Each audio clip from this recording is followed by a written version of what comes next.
Doesn't it strike you, when observing the sun and moon coursing through the sky, that both appear as similar-sized orbs, tracing similarly related 24-hour paths overhead at similar speeds? Is this simply just coincidence?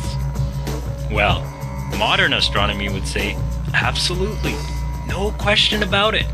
Despite the sun and moon appearing to be the same size, the sun is in fact 400 times larger and 400 times farther away. The sun is in fact the orbital center, with the very Earth we're standing on spinning around it. Now, during a solar eclipse, it is claimed that the moon is passing between the observer and the sun, thus blocking the light of the sun temporarily from the view of the observer. Okay, then what about lunar eclipses?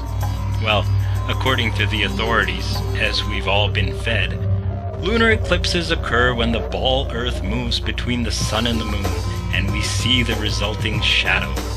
But over 50 times in the last 500 years, none other than the Royal Astronomical Society of Britain has noted lunar eclipses which occurred when both the sun and moon were visible in the sky. Not to mention several of those times when the alleged ball Earth shadow has been seen on the wrong side of the lunar disk. December 10th, about 6:30 in the morning. It's about 18 degrees out here, and we're standing on top of Cahokia Mounds, just east of St. Louis. Behind me is a full moon, which will soon be going into a full lunar eclipse as it sets, kind of a rare experience, while at the same time behind us, the sun is already beginning to rise. So this could be a very interesting and beautiful experience. So it's about 6:55, and as you can see, we're getting a little bit brighter out here. You can see the shadow creeping across the moon. It's a little hard to see, I'm sure, in the camera, but from here, you can see nice and clearly. It's about a third of the way covered. The moon's starting to turn nice and orange. Over my right shoulder, you can see downtown St. Louis and the nice early morning sun, which is getting very bright on the eastern horizon behind us. Yeah, we can put the video. See, it's practically day here, yet we still have the moon out, which is slowly eclipsing, and it's still cold. Okay, so it's now about 7:04 a.m. and over my shoulder you probably cannot see anything, but through the stacks of the refinery back there, we can just barely make out a little bit of the moon left. It's about 2/3 the way covered with Earth shadow, and it's turning a sort of pale orange, pinkish color. But with the bright morning sun coming up, there's not enough contrast to be able to see the moon there. We can still see it just a little bit. What I find very interesting is I was expecting the shadow to come upward across the moon as it would go down and it would pass into shadow, and actually it's going the other way around. The shadow, as the moon is here, the shadow is creeping down across the moon.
How is it possible that during a total lunar eclipse, the shadow starts off completely black as it creeps up on the moon, but when it fully covers the moon exhibits that signature reddish glow?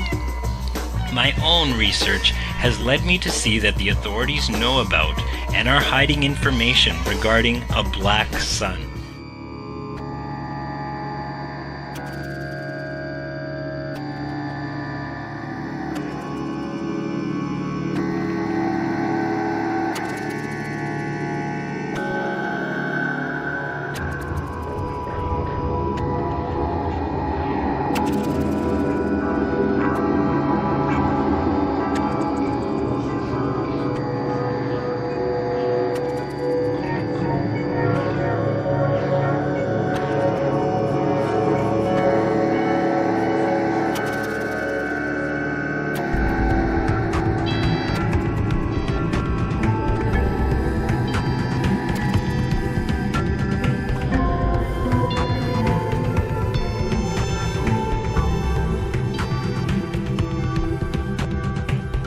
Ball Earth, there's no real up or down.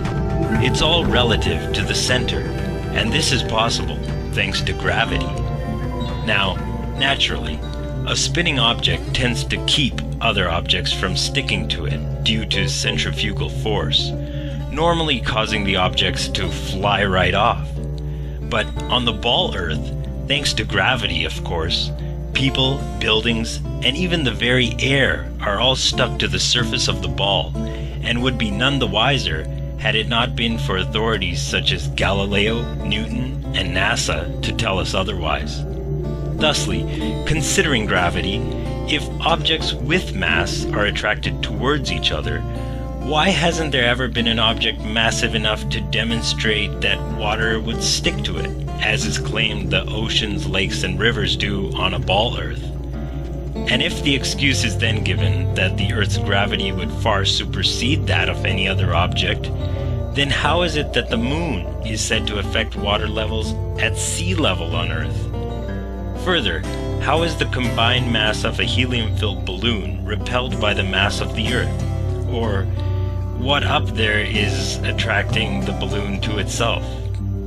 Or are these really just the laws of density and buoyancy, with up and down actually existing as we perceive? Obviously, dense objects sink when placed in a less dense medium, and this law of density-buoyancy perfectly explained the physics of falling objects long before Isaac Newton proposed his theory of gravity. But Isaac Newton was a knight of the British Order, and I personally find it strange that he was allegedly born on Christmas Day and died on the vernal equinox. And why did his coat of arms have 2 crossed bones on a black shield?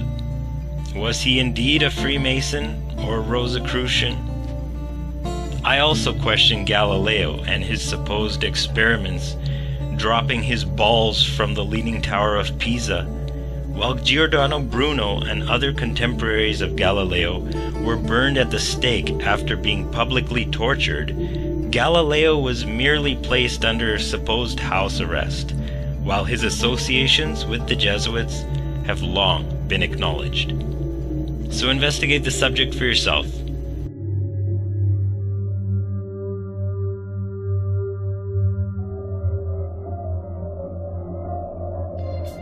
Newton said that if an object falls, it's because there's a mysterious force called gravity pulling it down. But you know, Isaac Newton himself was not satisfied by that.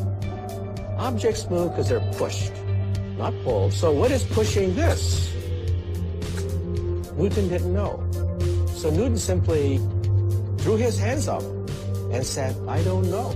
So I'm going to invent something called gravity.